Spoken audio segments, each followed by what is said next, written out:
So his name was Dr. Herndon.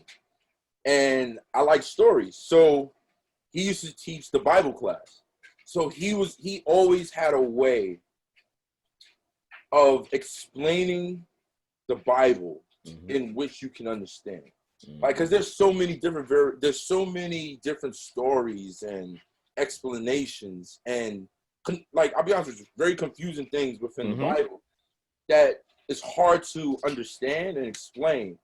And he always had a way, like he would answer every question, and he always had a way of explaining the very difficult passages in the Bible that weren't very easy to understand, and he was able to break it down in layman's terms where you like, oh, that makes sense, I get it.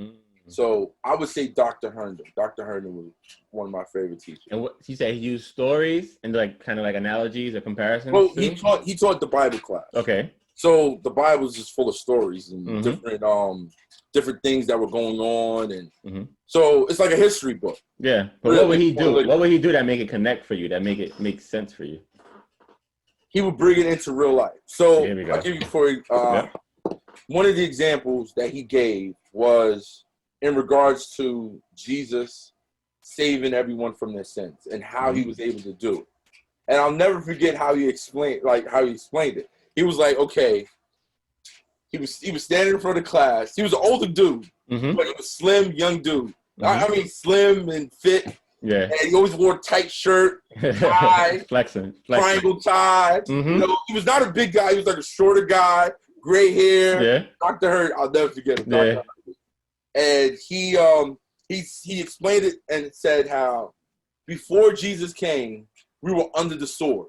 So he was standing there. He was like, the sword is here. But once Jesus, died and sacrificed himself, we're no longer under the sword, but we're now under grace. And because of grace, that's why we're able to not be under the sword anymore. Like stuff like that. Yeah. Like, he was able to, like, you know what I mean?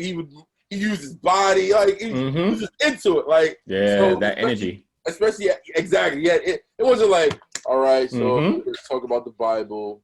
Yep. And all right, so Jesus, it wasn't like that. Because if you teach it like that, you're gonna have that same energy. Like, yeah, the Bible's boring. But he made the Bible so exciting. Like the stories were so engaging. The way he explained it, and he, used his energy to bring it to life. It made me want to learn more about it. You know what I mean? It didn't make the Bible boring. Yes. You know what I mean? It didn't make it boring. It made it like a book of stories that happened, and that. It was just amazing how he did it. That's teaching. No matter if it's the Bible, math, science, social studies, reading, writing, you got to have that passion and energy. You got to bring that. But then you also got to make it make sense for the kids and where they are developmentally, right? You have to connect to them so they can see how it applies and how it makes sense in their world of how they know it now. So that was teaching skill right there.